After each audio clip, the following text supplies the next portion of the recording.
ವಿನೋದ್, ಬಹಳ ಆತಂಕಕಾರಿ ವಿಚಾರ ಅಂದ್ರೆ ನಮ್ಮ ಕನ್ನಡಿಗರು ಕೂಡ ಸಿಲುಕಾಕಿಕೊಂಡಿದ್ದಾರೆ ಅಂತ. 8 ಜನ ಮೃತಪಟ್ಟಿದ್ರು ಕೂಡ 9 ಜನ ನಾಪತ್ತೆಯಾಗಿದ್ದಾರೆ. ಹೇಗಿದ್ದಾರೆ, ಎಲ್ಲಿದ್ದಾರೆ ಅನ್ನೋದ್ರ ಬಗ್ಗೆ ಅರಿವಿಲ್ಲ ಕುಟುಂಬಸ್ಥರಿಗೆ. ಸರ್ಕಾರ ಕೂಡ ಈಗ ಅಲ್ಲಿನ ಸಿಎಂ ಜೊತೆಗೆ ಮಾತನಾಡಿರುವಂತಹ ವಿಚಾರ. ಮತ್ತೊಂದು ಕಡೆ ಸಂತೋಷ್ ಲಾಡ್ ಅವರಿಗೆ ಇಡೀ ಜವಾಬ್ದಾರಿಯನ್ನ ನೀಡಲಾಗಿದೆ ಅಂತ.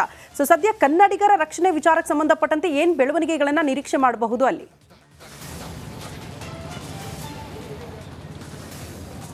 ಶ್ರುತಿ, ಈಗಾಗಲೇ ಏನು ಚೂರೆಮಲೆ ಮತ್ತು ಮೊಂಡೆಕಾಯಿ 2 ಗ್ರಾಮಗಳು ಕೂಡ ಈಗಾಗಲೇ ನೀರಿಲ್ದ ಸಂಪೂರ್ಣವಾಗಿ ಮುಳುಗಡೆ ಆಗಿದೆ. 250ಕ್ಕೂ ಹೆಚ್ಚು ಜನರು ಈಗಾಗಲೇ ಮೃತಪಟ್ಟಿದ್ದಾರೆ. ಬಹಳ ಪ್ರಮುಖವಾಗಿ ಈ 2 ಗ್ರಾಮಗಳಲ್ಲೂ ಕೂಡ ಸುಮಾರು 9 ಜನ ಕನ್ನಡಿಗರು ಮಿಸ್ಸಿಂಗ್ ಆಗಿರೋ ಬಗ್ಗೆ ಮಾಹಿತಿಗಳು ಈಗಾಗಲೇ ನಿನ್ನೆ ಖುದ್ದು ಸ್ಥಳಕ್ಕೆ ಸಂತೋಷ್ ಲಾಡ್ ಅವರು ಭೇಟಿ ಕೊಟ್ಟಿದ್ರು. ಆ ಒಂದು ಸಂದರ್ಭದಲ್ಲೂ ಕೂಡ ಒಂದು ಸಾಕಷ್ಟು ಮಾಹಿತಿಗಳು ಹಂಚಿಕೊಂಡ್ರು. ಈ 9 ಜನರು ಸದ್ಯಕ್ಕೆ ಬದುಕುಳಿರುವ ಸಾಧ್ಯತೆ ಬಹಳ ಕಡಿಮೆ. ಯಾಕಂತಂದ್ರೆ ಅವರ ಕುಟುಂಬಸ್ಥರೇ ಹೇಳುವ ಹಾಗೆ ಕಣ್ಣ ಮುಂದೆನೇ ಅವರು ನೀರಿನಲ್ಲಿ ಕೊಚ್ಚಿ ಹೋಗಿದ್ದಾರೆ. ಅದರಲ್ಲಿ ಒಂದು ಸಣ್ಣ ಮಗು ಕೂಡ ಇದೆ. ಕೇರ್ಪೇಟೆ ಇಬ್ಬರು ಕೂಡ ನಾಪತ್ತೆಯಾಗಿದ್ದಾರೆ. ಮಂಡ್ಯದವರು ನಾಪತ್ತೆಯಾಗಿದ್ದಾರೆ. ಜೊತೆಗೆ ಈಗಾಗಲೇ ಚಾಮರಾಜನಗರದ ಒಂದು ಮೃತದೇಹ ಪತ್ತೆಯಾಗಿದೆ. ಇಲ್ಲೂ ಕೂಡ 2 ಮೃತದೇಹಗಳು ಪತ್ತೆ ಆಗಬೇಕಾಗಿದೆ. 9 ಜನರು ಎಲ್ಲಿದ್ದಾರೆ ಅನ್ನುವಂತಹ ಸದ್ಯಕ್ಕೆ ಯಾವುದೇ ರೀತಿಯಾದಂತಹ ಮಾಹಿತಿಗಳು ಲಭ್ಯ ಆಗ್ತಾ ಇಲ್ಲ. ಕೇರ್ಪೇಟೆ ಮೂಲದ ಇಬ್ಬರು ಕೂಡ ಸಾಕಷ್ಟು ನೋವಿನಲ್ಲಿದ್ದಾರೆ. ಅವರೆಲ್ಲರೂ ಕೂಡ ಕೇಳ್ಕೊಳ್ತಾ ಇರೋದಿಷ್ಟೇ, ನಾವು ಆಡಿ ಬೆಳೆಸಿದಂತಹ ಚಿಕ್ಕ ಮಗು, ಅದು 2 ವರ್ಷದ್ದು, ಆ ಮಗುವಿನ ಮೃತದೇಹ ಸಿಕ್ಕಿದ್ರೆ ಸಾಕು, ನಮಗೆ ಆ ಮಗುವಿನ ಅಂತ್ಯ ಸಂಸ್ಕಾರವನ್ನು ನಾವೇ ಮಾಡಬೇಕು ಅಂತೇಳಿ ಅಂಗಲಾಚಿ ಕೂಡ ಹೇಳ್ಕೊಡ್ತಾ ಇದ್ರು. ಇನ್ನು ಈಗಾಗಲೇ ಏನೋ ರಕ್ಷಣೆಗೊಳಗಾಗಿರುವಂತಹ ಟಿ ನರಸೀಪುರದ ಮಹದೇವಮ್ಮ ಇರ್ಬೋದು, ಜೊತೆಗೆ ಚೈತ್ರ ಇರ್ಬೋದು, ಅವ್ರ ಜೊತೆಯಲ್ಲಿ ಖುದ್ದು ಸಿಎಂ ಸಿದ್ದರಾಮಯ್ಯ ಅವರು ಕೂಡ ಮಾತನಾಡಿದ್ದಾರೆ. ಆ ಒಂದು ಸಂದರ್ಭದಲ್ಲೂ ಕೂಡ ಅವರಿಗೆ ಸಾಕಷ್ಟು ಧೈರ್ಯ ತುಂಬುವ ಕೆಲಸವನ್ನ ಸಿಎಂ ಮಾಡಿದ್ದಾರೆ. ಇನ್ನು ಸಂಪರ್ಕದಲ್ಲಿ ವಾಪಸ್ ಬರ್ತೀನಿ. ಕನ್ನಡಿಗರನ್ನ ಬಲೆ ಪಡೆದಿರುವಂತಹ ಗುಡ್ಡದ ಭೂತ, ಇದೇ ವಿಚಾರಕ್ಕೆ ಸಂಬಂಧಪಟ್ಟಂತೆ ಕೊಳೆತ ಸ್ಥಿತಿಯಲ್ಲಿ ಮತ್ತೊಬ್ಬ ಕನ್ನಡಿಗನ ಶವ ಪತ್ತೆಯಾಗಿದೆಯಂತೆ. ರಾಜೇಂದ್ರ ಎಂಬಾತನ ಶವ ಪತ್ತೆಯಾಗಿದೆ. ಪತ್ನಿ ರತ್ನಮ್ಮ ನಾಪತ್ತೆಯಾಗಿದ್ದಾರೆ. ರಾಜೇಂದ್ರ ಮೃತದೇಹ ಗುರುತಿಸಿದ್ದಾರೆ ಕುಟುಂಬಸ್ಥರು. ರಾತ್ರಿಯೇ ಸಾಮೂಹಿಕ ಅಂತ್ಯ ಸಂಸ್ಕಾರ ನಡೆದು ಹೋಗಿದೆ. ಕಾರಣ ರಾಶಿಯಾಗಿ ಮೃತದೇಹಗಳು. ಗುಡ್ಡ ಕುಸಿತದಲ್ಲಿ ಒಟ್ಟು 8 ಮಂದಿ ಕನ್ನಡಿಗರು ಮೃತಪಟ್ಟಿದ್ದಾರೆ. 9 ಜನ ಮಿಸ್ಸಿಂಗ್. ಬಟ್ ಕೊಳೆತ ಸ್ಥಿತಿಯಲ್ಲಿ ರಾಜೇಂದ್ರ ಶವ ಪತ್ತೆಯಾಗಿದೆ. ಕುಟುಂಬಸ್ಥರು ಗುರುತು ಪತ್ತೆ ಮಾಡಿದ್ದಾರಂತೆ. ಹೌದು, ನಮ್ಮ ಕುಟುಂಬಸ್ಥರೇ ಇವರು ಅಂತ. ಆದರೆ ಪತ್ನಿ ಮಿಸ್ಸಿಂಗ್. ಆಕೆ ಎಲ್ಲಿದ್ದಾಳೆ ಅನ್ನೋದ್ರ ಬಗ್ಗೆ ಮಾಹಿತಿ ಇಲ್ಲ. ಸೊ ಆಕೆಯೂ ಕೂಡ ನೀರಿನಲ್ಲಿ ಕೊಚ್ಕೊಂಡು ಹೋಗಿರಬಹುದು ಅನ್ನುವಂಥ ಆತಂಕ. ಈ ಬಗ್ಗೆ ಮತ್ತಷ್ಟು ಡೀಟೇಲ್ಸ್ ಅನ್ನ ಕೊಡ್ತಾ ಹೋಗ್ತಾರೆ ನಮ್ಮ ಪ್ರತಿನಿಧಿ ವಿನೋದ್. ನೇರ ಸಂಪರ್ಕದಲ್ಲಿ ಇದ್ದಾರೆ. ವಿನೋದ್, ತೀರಾ 3 ದಿನ ಆಯ್ತು. ಈಗ ಅಲ್ಲಿ ಯಾರಾದರೂ ಸಿಲುಕಾಕಿಕೊಂಡವರ ರಕ್ಷಣೆ ಆಗುತ್ತೆ ಅಂದ್ರೆ ಸುಳ್ಳು ಮಾತು. ಕಾರಣ ಬದುಕಿರೋ ಚಾನ್ಸಸ್ಗಳು ತೀರಾ ಕಡಿಮೆ. ಆದ್ರೆ ಕೊಳೆತ ಸ್ಥಿತಿಯಲ್ಲಿ ಮೃತದೇಹಗಳು ಪತ್ತೆ ಆಗ್ತಾ ಇದೆ ಅನ್ನೋದು ವೆರಿ ಶಾಕಿಂಗ್ ಅಂತ ಅನ್ಸುತ್ತೆ.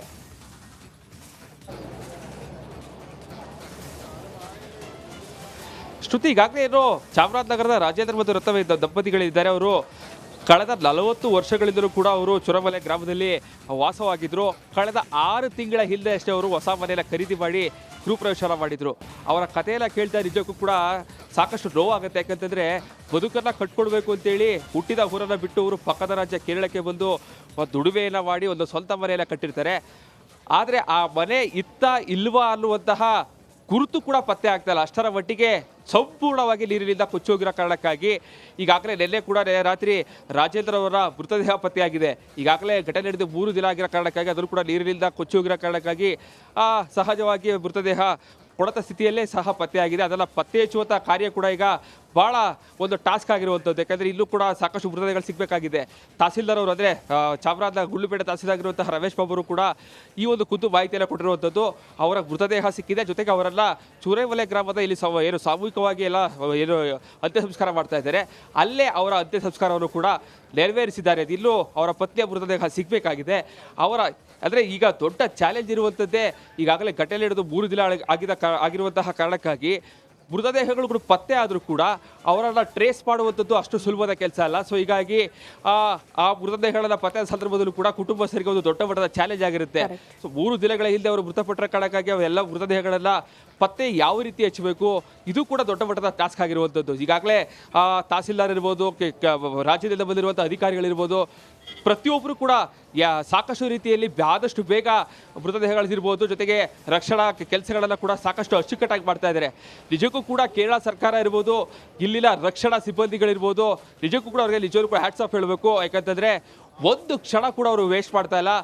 ಯಾವ ಮಳೆ ಬಂದರೂ ಕೂಡ ಅವರು ಆ ರಕ್ಷಣಾ ಸಿಬ್ಬಂದಿಗಳಿರ್ಬೋದು ಎಲ್ಲರೂ ಕೂಡ ಸ್ವಯಂ ಸೇವೆ, ಅಂದರೆ ಅವರೇ ವೈಯಕ್ತಿಕವಾಗಿ ಓಕೆ ವಿನೋದ್, ಧನ್ಯವಾದಗಳು ತಮ್ಮೆಲ್ಲ ಮಾಹಿತಿಗೆ. ಮತ್ತೊಂದು ಕಡೆ ನಮ್ಮ ಪ್ರತಿನಿಧಿ ನಾಗೇಂದ್ರ ಬಾಬು ಕೂಡ ಮಾಹಿತಿ ಕೊಡ್ತಾ ಇದ್ರು, ಧನ್ಯವಾದಗಳು. ಇನ್ನು ವಿನೋದ್, ಬಹಳ ಆತಂಕಕಾರಿ ವಿಚಾರ ಅಂದ್ರೆ ನಮ್ಮ ಕನ್ನಡಿಗರು ಕೂಡ ಸಿಲುಕಾಕಿಕೊಂಡಿದ್ದಾರೆ ಅಂತ. 8 ಜನ ಮೃತಪಟ್ಟಿದ್ರು ಕೂಡ 9 ಜನ ನಾಪತ್ತೆಯಾಗಿದ್ದಾರೆ. ಹೇಗಿದ್ದಾರೆ, ಎಲ್ಲಿದ್ದಾರೆ ಅನ್ನೋದ್ರ ಬಗ್ಗೆ ಅರಿವಿಲ್ಲ ಕುಟುಂಬಸ್ಥರಿಗೆ. ಸರ್ಕಾರ ಕೂಡ ಈಗ ಅಲ್ಲಿನ ಸಿಎಂ ಜೊತೆಗೆ ಮಾತನಾಡಿರುವಂತಹ ವಿಚಾರ. ಮತ್ತೊಂದು ಕಡೆ ಸಂತೋಷ್ ಲಾಡ್ ಅವರಿಗೆ ಇಡೀ ಜವಾಬ್ದಾರಿಯನ್ನ ನೀಡಲಾಗಿದೆ ಅಂತ. ಸೊ ಸದ್ಯ ಕನ್ನಡಿಗರ ರಕ್ಷಣೆ ವಿಚಾರಕ್ಕೆ ಸಂಬಂಧಪಟ್ಟಂತೆ ಏನ್ ಬೆಳವಣಿಗೆಗಳನ್ನ ನಿರೀಕ್ಷೆ ಮಾಡಬಹುದು ಅಲ್ಲಿ?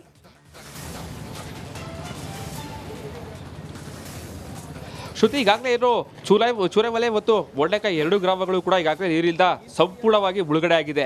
250ಕ್ಕೂ ಹೆಚ್ಚು ಜನರು ಈಗಾಗಲೇ ಮೃತಪಟ್ಟಿದ್ದಾರೆ. ಬಹಳ ಪ್ರಮುಖವಾಗಿ ಈ 2 ಗ್ರಾಮಗಳಲ್ಲೂ ಕೂಡ ಸುಮಾರು 9 ಜನ ಕನ್ನಡಿಗರು ಮಿಸ್ಸಿಂಗ್ ಆಗಿರೋ ಬಗ್ಗೆ ಮಾಹಿತಿಗಳು ಈಗಾಗಲೇ ನಿನ್ನೆ ಖುದ್ದು ಸ್ಥಳಕ್ಕೆ ಸಂತೋಷ್ ಲಾಡ್ ಅವರು ಭೇಟಿ ಕೊಟ್ಟಿದ್ರು. ಆ ಒಂದು ಸಂದರ್ಭದಲ್ಲೂ ಕೂಡ ಒಂದು ಸಾಕಷ್ಟು ಮಾಹಿತಿಗಳು ಹಂಚಿಕೊಂಡ್ರು. ಈ 9 ಜನರು ಸದ್ಯಕ್ಕೆ ಬದುಕುಳಿರುವ ಸಾಧ್ಯತೆ ಬಹಳ ಕಡಿಮೆ. ಯಾಕಂತಂದ್ರೆ ಅವರ ಕುಟುಂಬಸ್ಥರೇ ಹೇಳುವ ಹಾಗೆ ಕಣ್ಣ ಮುಂದೆನೇ ಅವರು ನೀರಿನಲ್ಲಿ ಕೊಚ್ಚಿ ಹೋಗಿದ್ದಾರೆ. ಅದರಲ್ಲಿ ಒಂದು ಸಣ್ಣ ಮಗು ಕೂಡ ಇದೆ. ಕೇರ್ಪೇಟೆ 2 ಕೂಡ ನಾಪತ್ತೆಯಾಗಿದ್ದಾರೆ. ಮಂಡ್ಯದವರು ನಾಪತ್ತೆಯಾಗಿದ್ದಾರೆ. ಜೊತೆಗೆ ಈಗಾಗಲೇ ಚಾಮರಾಜನಗರದ ಒಂದು ಮೃತದೇಹ ಪತ್ತೆಯಾಗಿದೆ. ಇಲ್ಲೂ ಕೂಡ 2 ಮೃತದೇಹಗಳು ಪತ್ತೆ ಆಗಬೇಕಾಗಿದೆ. 9 ಜನರು ಎಲ್ಲಿದ್ದಾರೆ ಅನ್ನುವಂತಹ ಸದ್ಯಕ್ಕೆ ಯಾವುದೇ ರೀತಿಯಾದಂತಹ ಮಾಹಿತಿಗಳು ಲಭ್ಯ ಆಗ್ತಾ ಇಲ್ಲ. ಕೇರ್ಪೇಟೆ ಮೂಲದ 2 ಕೂಡ ಸಾಕಷ್ಟು ನೋವಿನಲ್ಲಿದ್ದಾರೆ. ಅವರೆಲ್ಲರೂ ಕೂಡ ಕೇಳ್ಕೊಳ್ತಾ ಇರೋದಿಷ್ಟೇ, ನಾವು ಆಡಿ ಬೆಳೆಸಿದಂತಹ ಚಿಕ್ಕ ಮಗು, ಅದು 2 ವರ್ಷದ್ದು, ಆ ಮಗುವಿನ ಮೃತದೇಹ ಸಿಕ್ಕಿದ್ರೆ ಸಾಕು ನಮಗೆ, ಆ ಮಗುವಿನ ಅಂತ್ಯ ಸಂಸ್ಕಾರವನ್ನು ನಾವೇ ಮಾಡಬೇಕು ಅಂತೇಳಿ ಅಂಗಲಾಚಿ ಕೂಡ ಹೇಳ್ಕೊಡ್ತಾ ಇದ್ರು. ಇನ್ನು ಈಗಾಗಲೇ ಏನು ರಕ್ಷಣೆಗೊಳಗಾಗಿರುವಂತಹ ಟಿ ನರಸೀಪುರದ ಮಹದೇವಮ್ಮ ಇರ್ಬೋದು, ಜೊತೆಗೆ ಚೈತ್ರ ಇರ್ಬೋದು, ಅವ್ರ ಜೊತೆಯಲ್ಲಿ ಖುದ್ದು ಸಿಎಂ ಸಿದ್ದರಾಮಯ್ಯ ಅವರು ಕೂಡ ಮಾತನಾಡಿದ್ದಾರೆ. ಆ ಒಂದು ಸಂದರ್ಭದಲ್ಲೂ ಕೂಡ ಅವರಿಗೆ ಸಾಕಷ್ಟು ಧೈರ್ಯ ತುಂಬುವ ಕೆಲಸವನ್ನ ಸಿಎಂ ಮಾಡಿದ್ದಾರೆ. ಇನ್ನು ಕನ್ನಡಿಗರ ರಕ್ಷಣೆಗೆ ಈಗಾಗಲೇ ಸಂಪರ್ಕದಲ್ಲಿ ವಾಪಸ್ ಬರ್ತೀನಿ. ಕನ್ನಡಿಗರನ್ನ ಬಲೆ ಪಡೆದಿರುವಂತಹ ಗುಡ್ಡದ ಭೂತ, ಇದೇ ವಿಚಾರಕ್ಕೆ ಸಂಬಂಧಪಟ್ಟಂತೆ ಕೊಳೆತ ಸ್ಥಿತಿಯಲ್ಲಿ ಮತ್ತೊಬ್ಬ ಕನ್ನಡಿಗನ ಶವ ಪತ್ತೆಯಾಗಿದೆಯಂತೆ. ರಾಜೇಂದ್ರ ಎಂಬಾತನ ಶವ ಪತ್ತೆಯಾಗಿದೆ. ಪತ್ನಿ ರತ್ನಮ್ಮ ನಾಪತ್ತೆಯಾಗಿದ್ದಾರೆ. ರಾಜೇಂದ್ರ ಮೃತದೇಹ ಗುರುತಿಸಿದ್ದಾರೆ ಕುಟುಂಬಸ್ಥರು. ರಾತ್ರಿಯೇ ಸಾಮೂಹಿಕ ಅಂತ್ಯ ಸಂಸ್ಕಾರ ನಡೆದು ಹೋಗಿದೆ. ಕಾರಣ ರಾಶಿಯಾಗಿ ಮೃತದೇಹಗಳು. ಗುಡ್ಡ ಕುಸಿತದಲ್ಲಿ ಒಟ್ಟು 8 ಮಂದಿ ಕನ್ನಡಿಗರು ಮೃತಪಟ್ಟಿದ್ದಾರೆ. 9 ಜನ ಮಿಸ್ಸಿಂಗ್. ಬಟ್ ಕೊಳೆತ ಸ್ಥಿತಿಯಲ್ಲಿ ರಾಜೇಂದ್ರ ಶವ ಪತ್ತೆಯಾಗಿದೆ. ಕುಟುಂಬಸ್ಥರು ಗುರುತು ಪತ್ತೆ ಮಾಡಿದ್ದಾರಂತೆ. ಹೌದು, ನಮ್ಮ ಕುಟುಂಬಸ್ಥರೇ ಇವರು ಅಂತ. ಆದರೆ ಪತ್ನಿ ಮಿಸ್ಸಿಂಗ್. ಆಕೆ ಎಲ್ಲಿದ್ದಾಳೆ ಅನ್ನೋದ್ರ ಬಗ್ಗೆ ಮಾಹಿತಿ ಇಲ್ಲ. ಸೊ ಆಕೆಯೂ ಕೂಡ ನೀರಿನಲ್ಲಿ ಕೊಚ್ಕೊಂಡು ಹೋಗಿರಬಹುದು ಅನ್ನುವಂಥ ಆತಂಕ. ಈ ಬಗ್ಗೆ ಮತ್ತಷ್ಟು ಡೀಟೇಲ್ಸ್ ಅನ್ನ ಕೊಡ್ತಾ ಹೋಗ್ತಾರೆ ನಮ್ಮ ಪ್ರತಿನಿಧಿ ವಿನೋದ್, ನೇರ ಸಂಪರ್ಕದಲ್ಲಿ ಇದ್ದಾರೆ. ವಿನೋದ್, ತೀರಾ 3 ದಿನ ಆಯ್ತು. ಈಗ ಅಲ್ಲಿ ಯಾರಾದರೂ ಸಿಲುಕಾಕಿಕೊಂಡವರ ರಕ್ಷಣೆ ಆಗುತ್ತೆ ಅಂದ್ರೆ ಅದು ಸುಳ್ಳು ಮಾತು. ಕಾರಣ ಬದುಕಿರೋ ಚಾನ್ಸಸ್ಗಳು ತೀರಾ ಕಡಿಮೆ. ಆದ್ರೆ ಕೊಳೆತ ಸ್ಥಿತಿಯಲ್ಲಿ ಮೃತದೇಹಗಳು ಪತ್ತೆ ಆಗ್ತಾ ಇದೆ ಅನ್ನೋದು ವೆರಿ ಶಾಕಿಂಗ್ ಅಂತ ಅನ್ಸುತ್ತೆ.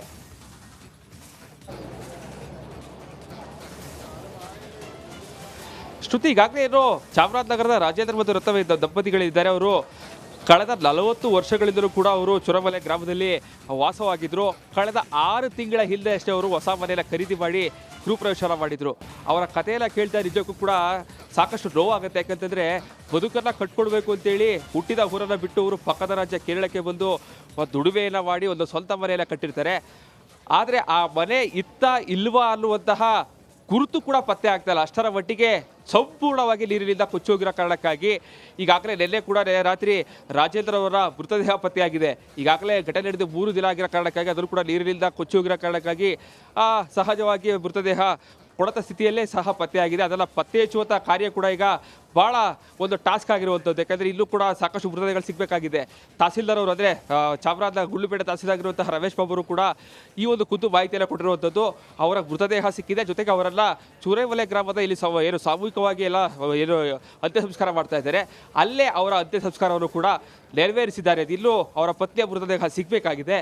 ಅವರ ಅಂದರೆ ಈಗ ದೊಡ್ಡ ಚಾಲೆಂಜ್ ಇರುವಂಥದ್ದೇ ಈಗಾಗಲೇ ಘಟನೆ ನಡೆದು 3 ದಿನ ಆಗಿರುವಂತಹ ಕಾರಣಕ್ಕಾಗಿ ಮೃತದೇಹಗಳು ಕೂಡ ಪತ್ತೆ ಆದರೂ ಕೂಡ ಅವರನ್ನು ಟ್ರೇಸ್ ಮಾಡುವಂಥದ್ದು ಅಷ್ಟು ಸುಲಭದ ಕೆಲಸ ಅಲ್ಲ. ಸೊ ಹೀಗಾಗಿ ಆ ಮೃತದೇಹಗಳನ್ನು ಪತ್ತೆ ಸಂದರ್ಭದಲ್ಲೂ ಕೂಡ ಕುಟುಂಬಸ್ಥರಿಗೆ ಒಂದು ದೊಡ್ಡ ಮಟ್ಟದ ಚಾಲೆಂಜ್ ಆಗಿರುತ್ತೆ.